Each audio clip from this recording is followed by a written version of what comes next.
Okay, when we left off in the part 4 Convertkit tutorial for authors who are trying to build their lists, I'm Alexa Bigworth, by the way, of Write, Publish, Sell, and I invite you to go look for parts 1, 2, 3, and 4 if you are new to Convertkit.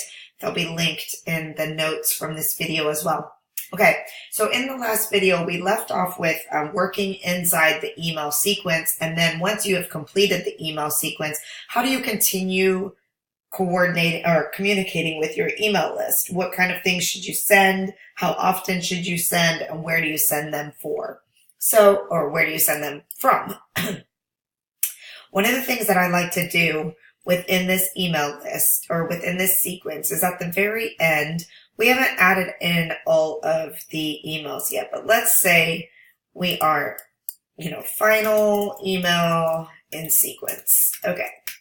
So we're going to, you can hit personalize. I like to use subscriber's name with fallback because then if they didn't include a name, there's still just something out there. Okay. Add your content and then you can put something like, if you have enjoyed receiving these emails and would like to continue to receive emails from me,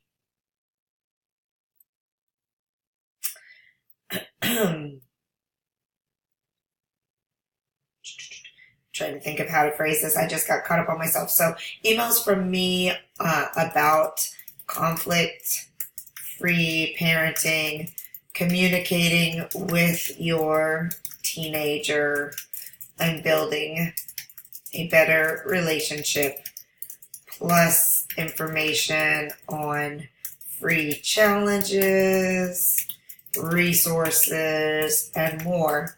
Please click here and we'll add you to our general newsletter.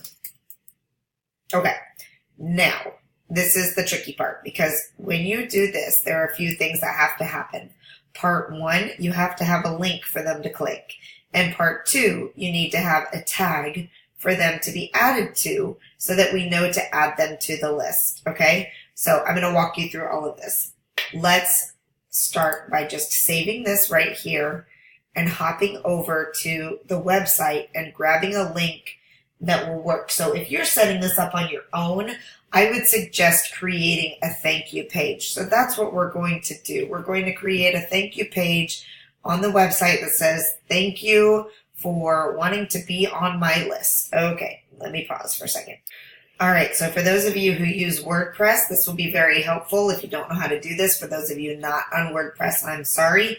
But basically, we're going to go over and see what's already in the pages. There may be something that we can use already. So she has a thank you page right here. Let's see what is on it. Because ideally, you'd be able to use the same thank you page over and over. So this is perfect. Okay, it's already there. We've got it. So this is what we're going to use. So I'm going to grab this, URL.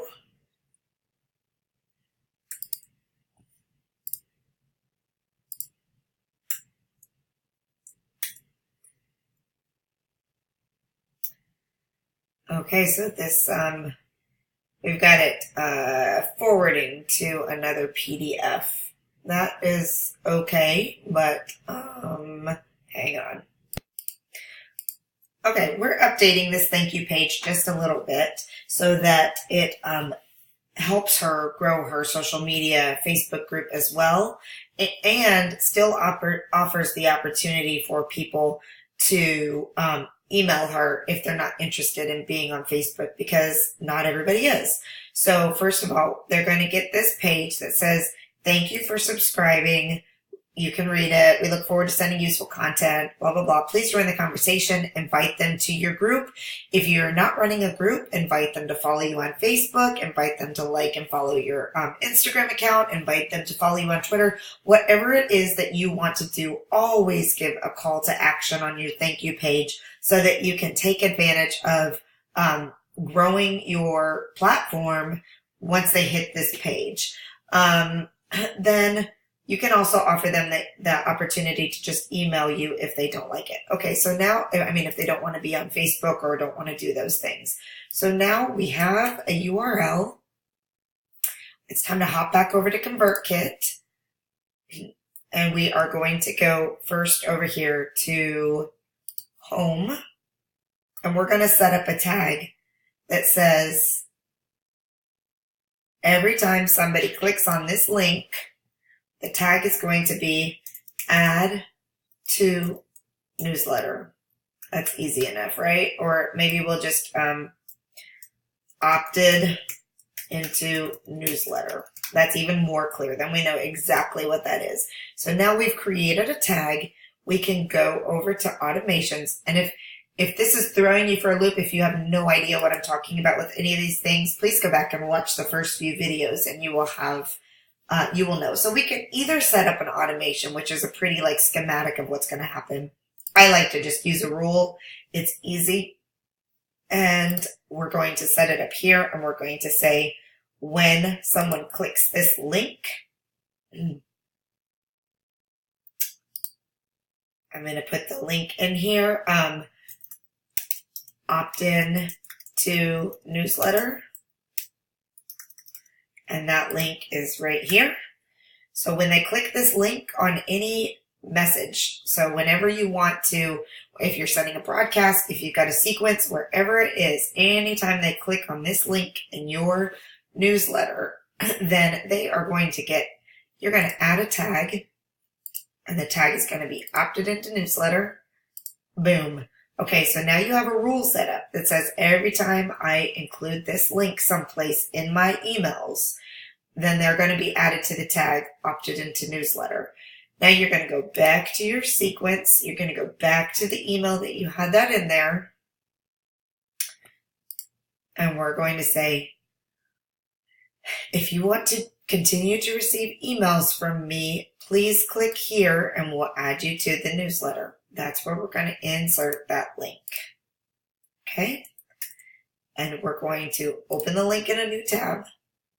And we're going to, because we don't want to take them away, because we might be asking them to do something else in the email. Who knows? But I just always click open link in new tab, tag. And then we're going to tag the subscribers. Opted into newsletter. You should just start typing and it'll add in there and insert. Now I'm going to edit this because you can also do a link triggers, and it's going to be opt into newsletter or whatever. There are other things you can clear the trigger. You can do all kinds of things. So we know that anytime track subscribers who use this link with a link trigger automation rule. So if you hadn't set it up, you could do that right here. And we've got that all set up. So now, if someone opens this email and reads it, when they click on this email, because we said I'd like to, oops, wrong email. Go back here. Okay, I didn't save that. So let's do that again. Please click here. Insert the link. This is good because if you missed it last time, now you know exactly what to do. Open link in new. Tag subscribers. Subscribers are going to get tagged with opted into newsletter. Insert. Save all. And now they've been added to a tag. Okay, now this is important because you want to continue communicating with the people that you've just developed this email relationship with. The last thing you want to do is spend all this time creating a great sequence, and then you get to the end of the sequence and boom, your email subscribers never hear from you again, or only hear from you when you're promoting something, which is a very quick way to lose subscribers. So the way you continue to communicate is by going over here through broadcasts. Broadcast just means sending out an email to your whole list. So you come over here, you start a new broadcast, and it's going to ask you who's sending it from. You might have multiple sending addresses if you're running different businesses, or if you're running a program, or if you want it to be from, there are lots of reasons you could have multiple email addresses. I'll leave that up to you to figure it out. Who gets the broadcast? Maybe this is something that you think is so important to everyone who's ever subscribed to you and you want them to have it. If that's the case, you choose all subscribers. That's generally not the case though, especially if you have multiple audiences or multiple programs or multiple things going on, or say you're in a launch and you don't want to continue sending the launch emails to people who are either currently clients or have already joined the launch or whatever, or say you don't want people who have not subscribed, have not opted in to your email list to get this particular email. There's all kinds of ways you can segment here, but you can decide, okay, I'm going to send this to everybody. And if that's the case, you click next step, or you're going to say, I only want to subscribe this to people who are, and then you get to choose either subscribe to either a form, a sequence, a tag, a product. So say I want to subscribe this to everybody who is filled in. The only active sequence we have is the gift page. So I want to only send this to people who are on that subscriber list.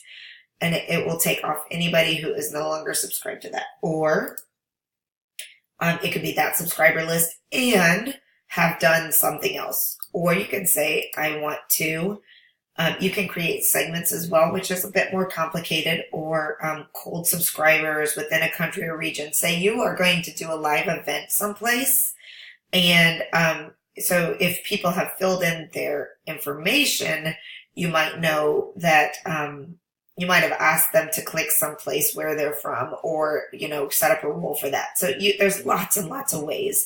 You might do it for only people. Okay, so if this is something that you want to send out to people that may have just subscribed last week, you can set a date. Okay, but generally you're going to do within a segment, to a form, or a tag. So with this, in this case, if it's an email that we only want to send to people who are tagged as newsletter subscribers, so anybody who joins the sequence that is an opt-in, any place that says join my newsletter. So if they came in on the general opt-in or anywhere else, then they would be listed, they would be tagged like this. So then we would say opted into newsletter, and it's going to say 0 now because we just added that and there's nobody in there. Okay. But in the future, you'll want to do it this way. Now, at the very beginning, especially when you have a small list, I would suggest sending general stuff out to everybody. The thing you have to be careful about is if somebody just subscribed to your email list and they've only received, you don't want to be sending a huge number of emails out to new people, or they may get a little irritated. But at the beginning, I think it's perfectly okay, especially since you only have one opt-in and it's a very, everybody's very homogenic on your, is that the word I'm looking for? Everybody's very similar on your list. So you're probably not going to be sending out something that's going to be irrelevant to anyone else on the list. So you're probably okay. But as you start getting more subscribers and they're coming in from different opt-ins, then that's when it really becomes important to be segmenting. And as you have people click that they don't want to receive anything, and that's another option. You could make that an option. You could say, if you do not want to receive general messages, please click here. And then you'd have a tag that says does not want to receive general newsletter, and you could use that as your filter.